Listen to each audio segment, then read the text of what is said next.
ನಮಸ್ಕಾರ. ಭಾರತೀಯ ಆರ್ಥಿಕ ಸುದ್ದಿಯ 31 ಜುಲೈ ಬೆಳಗ್ಗೆ 6 ಗಂಟೆಯ ಆವೃತ್ತಿಗೆ ಸ್ವಾಗತ. ಈ ಸುದ್ದಿ ಆವೃತ್ತಿಯನ್ನು ನಿಮಗೆ ತಂದಿರುವವರು ಭಾವನಾ. ಇತ್ತೀಚಿನ ಸುದ್ದಿಗಳನ್ನು ಆಲಿಸಿ. ಸೆನ್ಸೆಕ್ಸ್ 77,928.15, 273 ಪಿಟಿಎಸ್, 0.35% ಏರಿಕೆಯಾಗಿದೆ. ಅತಿ ಹೆಚ್ಚು ಲಾಭ. ಎಂ ಮತ್ತು ಎಂ 1.92% ಏರಿಕೆಯಾಗಿದೆ. ಅತಿ ಹೆಚ್ಚು ನಷ್ಟ. ಅದಾನಿ ಪೋರ್ಟ್ಸ್ 3.36% ಕುಸಿದಿದೆ. ನಿಫ್ಟಿ 50 ಇಂದು 24,317.15, 0.31% ಆಗಿದೆ. 0.31% ಏರಿಕೆಯಾಗಿದೆ. ಎನ್ಎಸ್ಇಯ ಅಗ್ರ 50 ಕಂಪನಿಗಳನ್ನು ಟ್ರ್ಯಾಕ್ ಮಾಡುತ್ತದೆ. ಟಾಟಾ ಸ್ಟೀಲ್ ಮೊದಲ ತ್ರೈಮಾಸಿಕ ಲಾಭ 11.6% ಹೆಚ್ಚಳ, 33,873 ಕೋಟಿ ರೂಪಾಯಿ ವಿಸ್ತರಣೆಗೆ ಅನುಮೋದನೆ. ಟಾಟಾ ಸ್ಟೀಲ್ ಮೊದಲ ತ್ರೈಮಾಸಿಕದ ನಿವ್ವಳ ಲಾಭವು 11.6% ಹೆಚ್ಚಾದ ನಂತರ ನೀಲಾಚಲದಲ್ಲಿ 33,823 ಕೋಟಿ ರೂಪಾಯಿ ವಿಸ್ತರಣೆಗೆ ಅನುಮೋದನೆ ನೀಡಿದೆ. ನಿನ್ನೆ ಕಂಪನಿಯ ಷೇರು 186 ರೂಪಾಯಿ ಮತ್ತು 92 ಪೈಸಾಕ್ಕೆ ,0.36% ಕುಸಿತ ಕಂಡು ಮುಕ್ತಾಯಗೊಂಡಿದೆ. ಮಹೀಂದ್ರಾ ಮೊದಲ ತ್ರೈಮಾಸಿಕ ನಿವ್ವಳ ಲಾಭ 34% ಭಾರೀ ಏರಿಕೆ. ಮಹೀಂದ್ರಾ ಅಂಡ್ ಮಹೀಂದ್ರಾ ಮೊದಲ ತ್ರೈಮಾಸಿಕದಲ್ಲಿ ,34% ಲಾಭದ ಬೆಳವಣಿಗೆಯನ್ನು ದಾಖಲಿಸಿದೆ. ನಿನ್ನೆ ಎಂ ಮತ್ತು ಎಂ ಷೇರು ,1.92% ಏರಿಕೆಯಾಗಿ 3,283 ರೂಪಾಯಿ ಮತ್ತು 70 ಪೈಸಾಕ್ಕೆ ಮುಕ್ತಾಯಗೊಂಡಿದೆ. ಜೆಪ್ಟೋ ಐಪಿಒ ಮುಂದೂಡಿಕೆ. ಪ್ರೀ ಐಪಿಒ ಸುತ್ತಿನಲ್ಲಿ 1,000 ಕೋಟಿ ರೂಪಾಯಿ ಸಂಗ್ರಹಿಸಲು ನಿರ್ಧಾರ. ಜೆಪ್ಟೋ ತನ್ನ ಐಪಿಒ ಯೋಜನೆಗಳನ್ನು ತಾತ್ಕಾಲಿಕವಾಗಿ ನಿಲ್ಲಿಸಿದ್ದು, $4.5 ಬಿಲಿಯನ್ ಮೌಲ್ಯಮಾಪನದಲ್ಲಿ 1,000 ಕೋಟಿ ರೂಪಾಯಿ ಸಂಗ್ರಹಿಸಲು ಮುಂದಾಗಿದೆ. ಈ ಬಂಡವಾಳ ಹೂಡಿಕೆಯನ್ನು ಪ್ರಮುಖವಾಗಿ ದೇಶೀಯ ಹೂಡಿಕೆದಾರರು ಮುನ್ನಡೆಸಲಿದ್ದಾರೆ. ದೇಶೀಯ ಮಾರುಕಟ್ಟೆಯಲ್ಲಿ ಏರಿಕೆ. ಸೆನ್ಸೆಕ್ಸ್ ಮತ್ತು ನಿಫ್ಟಿ 50 ಜಿಗಿತ.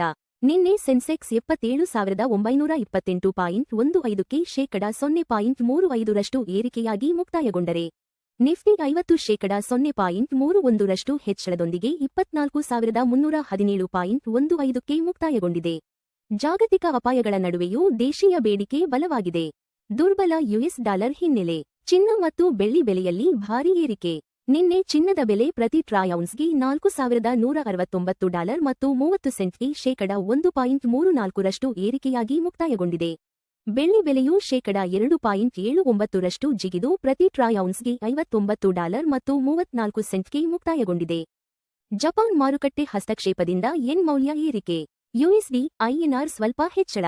ಜಪಾನ್ ಸರ್ಕಾರ ಮಾರುಕಟ್ಟೆಯಲ್ಲಿ ಹಸ್ತಕ್ಷೇಪ ಮಾಡಿದ ಹಿನ್ನೆಲೆಯಲ್ಲಿ ಯುಎಸ್ ಡಾಲರ್ ವಿರುದ್ಧ ಯೆನ್ ಮೌಲ್ಯ ತೀವ್ರವಾಗಿ ಏರಿಕೆಯಾಗಿದೆ. ಇದೇ ವೇಳೆ ಯುಎಸ್ಡಿ ಐಎನ್ಆರ್ ವಿನಿಮಯ ದರವು ನಿನ್ನೆ ,0.03% ಏರಿಕೆಯಾಗಿ 95.67ಕ್ಕೆ ಮುಕ್ತಾಯಗೊಂಡಿದೆ. ಸುಧಾರಣೆಗಳ ಹಿನ್ನೆಲೆ. ಜಾಗತಿಕ ಸ್ಪರ್ಧಾತ್ಮಕತೆ ಶ್ರೇಯಾಂಕದಲ್ಲಿ 25 ಸ್ಥಾನ ಮೇಲೇರಿದ ಭಾರತ. ದೇಶೀಯ ಆರ್ಥಿಕ ಸುಧಾರಣೆಗಳು ಮಾರುಕಟ್ಟೆಯ ಅಡಚಣೆಗಳನ್ನು ಕಡಿಮೆ ಮಾಡಿದ್ದರಿಂದ ಜಾಗತಿಕ ಸ್ಪರ್ಧಾತ್ಮಕತೆ ಶ್ರೇಯಾಂಕದಲ್ಲಿ ಭಾರತ 25 ಸ್ಥಾನಗಳನ್ನು ಮೇಲೇರಿದೆ. ಚೇತರಿಸಿಕೊಳ್ಳುತ್ತಿರುವ ದೇಶೀಯ ಬೇಡಿಕೆಯು ಬೆಳವಣಿಗೆಗೆ ಬೆಂಬಲ ನೀಡಲಿದೆ ಎಂದು ಹಣಕಾಸು ಸಚಿವಾಲಯ ತಿಳಿಸಿದೆ. ಕಚ್ಚಾ ತೈಲ ಬೆಲೆ ಪ್ರತಿ ಬ್ಯಾರೆಲ್ಗೆ $84 ಮತ್ತು 3 ಸೆಂಟ್ಗೆ ಏರಿಕೆ ಕಂಡು ಮುಕ್ತಾಯ. ನಿನ್ನೆ ಕಚ್ಚಾ ತೈಲ ಬೆಲೆಯು ಪ್ರತಿ ಬ್ಯಾರೆಲ್ಗೆ $84 ಮತ್ತು 3 ಸೆಂಟ್ಗೆ ,0.45% ಏರಿಕೆಯಾಗಿ ಮುಕ್ತಾಯಗೊಂಡಿದೆ. ಜಾಗತಿಕ ಬೇಡಿಕೆಯ ಬದಲಾವಣೆಗಳ ನಡುವೆ ಕಳೆದ ಕೆಲವು ವಾರಗಳಲ್ಲಿ ತೈಲ ಬೆಲೆಯಲ್ಲಿ ಏರಿಳಿತ ಕಂಡುಬಂದಿದೆ. ಸತತ 3ನೇ ತ್ರೈಮಾಸಿಕದಲ್ಲಿ ಆದಾಯ ಕುಸಿತ. ನಷ್ಟ ದಾಖಲಿಸಿದ ಕಾಯಿನ್ಬೇಸ್. ಕಾಯಿನ್ಬೇಸ್ ಗ್ಲೋಬಲ್ ಇಂಕ್ ಸತತ 3ನೇ ತ್ರೈಮಾಸಿಕದಲ್ಲಿ ಆದಾಯ ಕುಸಿತ ಕಂಡಿದ್ದು, ನಷ್ಟವನ್ನು ವರದಿ ಮಾಡಿದೆ. ಈ ಕುಸಿತವು ಕ್ರಿಪ್ಟೋ ವಹಿವಾಟಿನ ಪ್ರಮಾಣದಲ್ಲಿನ ಮಂದಗತಿಯನ್ನು ಪ್ರತಿಬಿಂಬಿಸುತ್ತದೆ. 2ನೇ ತ್ರೈಮಾಸಿಕದಲ್ಲಿ ಫಿಚ್ ಖಾಸಗಿ ಸಾಲ ಸುಸ್ತಿದಾರರ ಪ್ರಮಾಣ ದಾಖಲೆ ಮಟ್ಟಕ್ಕೆ ಏರಿಕೆ. ಫಿಚ್ ರೇಟಿಂಗ್ಸ್ ಪ್ರಕಾರ ಯುಎಸ್ನ 1,300 ಖಾಸಗಿ ಸಾಲಗಾರರಲ್ಲಿ ಸುಸ್ತಿದಾರರ ಪ್ರಮಾಣವು 2ನೇ ತ್ರೈಮಾಸಿಕದಲ್ಲಿ ದಾಖಲೆಯ ಮಟ್ಟವನ್ನು ತಲುಪಿದೆ. ಇದು ಮಧ್ಯಮ ಮಾರುಕಟ್ಟೆಯ ಕಾರ್ಪೊರೇಟ್ ಸಾಲಗಾರರಲ್ಲಿ ಹೆಚ್ಚುತ್ತಿರುವ ಒತ್ತಡವನ್ನು ತೋರಿಸುತ್ತದೆ. ಎಫ್ಡಿ ಬಡ್ಡಿದರಗಳು ₹3 ಕೋಟಿಗಿಂತ ಕಡಿಮೆ. Kotak Mahindra bank 7.30%, bank of Baroda 7.15%, Punjab national bank 7.10%, HDFC bank 6.60%. ಚಿನ್ನ $4,169 ಮತ್ತು 30 ಸೆಂಟ್, 1.34% ಪ್ರತಿ ಟ್ರಾಯ್ ಔನ್ಸ್ಗೆ.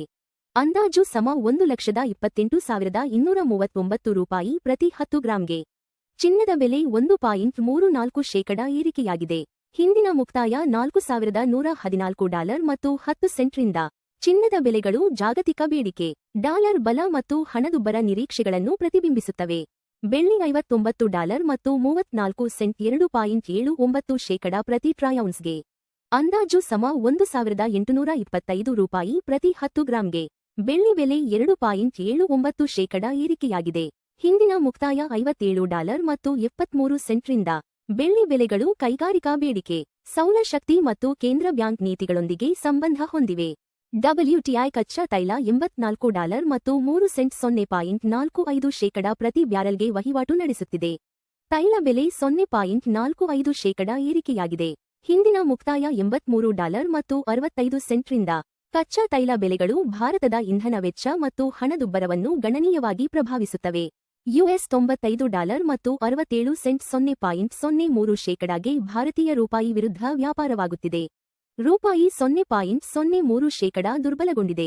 ಹಿಂದಿನ ಮುಕ್ತಾಯ $95 ಮತ್ತು 64 ಪೈಸಾರಿಂದ. ದುರ್ಬಲ ರೂಪಾಯಿ ಆಮದು ವೆಚ್ಚವನ್ನು ಹೆಚ್ಚಿಸುತ್ತದೆ, ಆದರೆ ಐಟಿ ಮತ್ತು ಫಾರ್ಮಾ ರಫ್ತುದಾರರಿಗೆ ಪ್ರಯೋಜನವಾಗುತ್ತದೆ. ಎಲ್ಪಿಜಿ ಸಿಲಿಂಡರ್ ಬೆಲೆಗಳು ಪ್ರಮುಖ ನಗರಗಳು. ಚೆನ್ನೈ $957 ಮತ್ತು 50 ಪೈಸಾ, $3,106. ಬೆಂಗಳೂರು $944 ಮತ್ತು 50 ಪೈಸಾ, $3,021. ಹೈದರಾಬಾದ್ $994, $3,191. ಆಂಧ್ರಪ್ರದೇಶ $966 ಮತ್ತು 50 ಪೈಸಾ, $3,128. ಭಾರತೀಯ ಆರ್ಥಿಕ ಸುದ್ದಿ ನೋಡಿದ್ದಕ್ಕಾಗಿ ಧನ್ಯವಾದಗಳು. ಪ್ರತಿದಿನ ಬೆಳಿಗ್ಗೆ ಮತ್ತು ಸಂಜೆ 6 ಗಂಟೆಗೆ ನಮ್ಮ ಸುದ್ದಿಯನ್ನು ನೋಡುತ್ತೀರಿ. ಲೈಕ್, ಶೇರ್ ಮತ್ತು ಸಬ್ಸ್ಕ್ರೈಬ್ ಮಾಡಿ.